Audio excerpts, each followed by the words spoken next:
So welcome back to this week's Stat Show, and we're going to get straight into it today and take a look at Joe Allen, who many are suggesting has been struggling recently and is not really having that effect that he had in October and November when he was a real game winner for Stoke, and the stats back that up, unfortunately.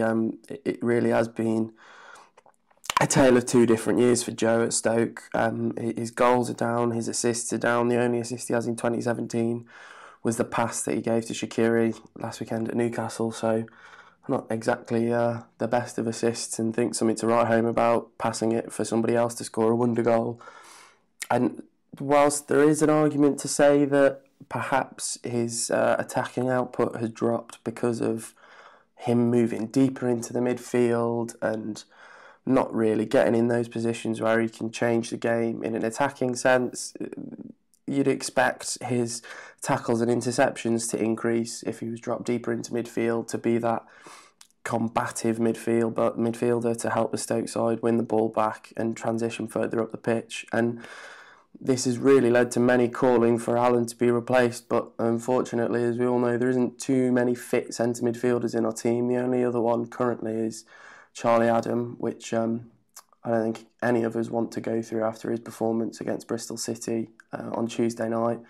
So it really does seem there's a bit of a problem in the centre of midfield for Stoke, and maybe this midfield problem is why there's a bit of a worrying trend going on. There's been two really bad performances by Stoke in the last week. Obviously, the getting knocked out of the cup on Tuesday night, and the Newcastle match where we conceded the most expected goals we have in any game so far this season, and that's something that Stoke really should pride themselves on, how well they've been at restricting chances for the opposition, and holding them back and stopping them scoring getting too many clear-cut chances. And as we saw, Josely was running rampant through the Stoke defence. He should have really scored a hat-trick and put his old team to the sword. And hopefully these last two games have just been a blip in poor defensive performances, and perhaps the return of Ryan Shawcross on Saturday could be something to do without it, because as we can see from this expected goals chart, we've conceded more chances with Shawcross not in the side than when he's been in those games against West Brom, Arsenal and Everton.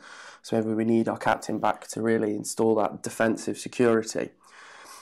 And it's all been a bit doom and gloom so far, so let's try and look at some kind of positive. And going into this game, Chelsea will be without David Luiz, who got sent off in the dying moments in their match against Arsenal. And this is a good thing for Stoke, as in the Premier League, since Luiz arrived in the Premier League, Stoke have not beaten Chelsea with him in the side.